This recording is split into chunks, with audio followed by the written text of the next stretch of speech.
Here is lesson 41 for mallets.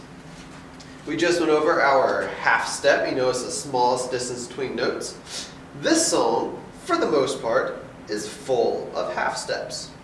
For the most part. The last couple measures have some whole steps and a lead. And a jump. Alright.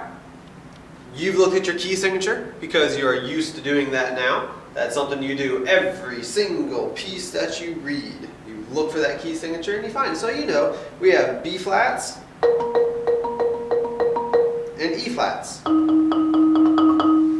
Okay? Now, you see that natural symbol? That tells you that the flat is canceled and it's now a regular E. The very next beat, you have a flat in there, so it goes to E flat. So the first three notes, we have F, E, and then E flat. Alright, let's play 95. 1, ready, and. Oops, sorry, let me try that again. 2, ready, and.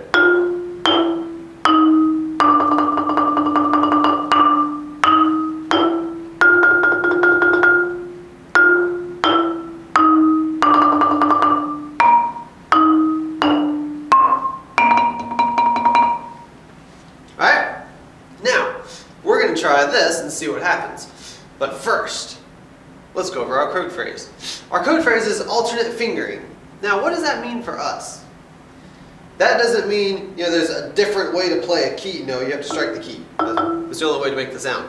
What that means for us is different hand positions. So instead of, what if you have to reverse it?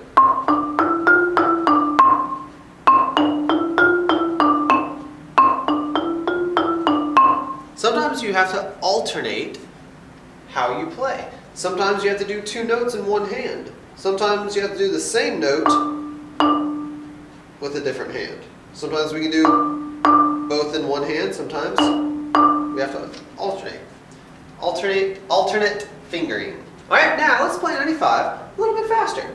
And 1, 2, ready, and.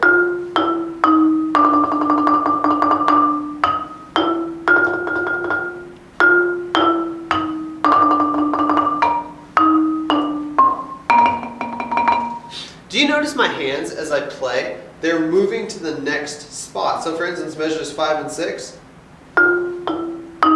Did you see that? As soon as I hit my F, this went to the E flat, so it was ready to get to it.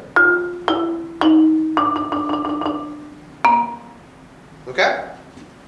That was lesson 41. Thanks for joining me.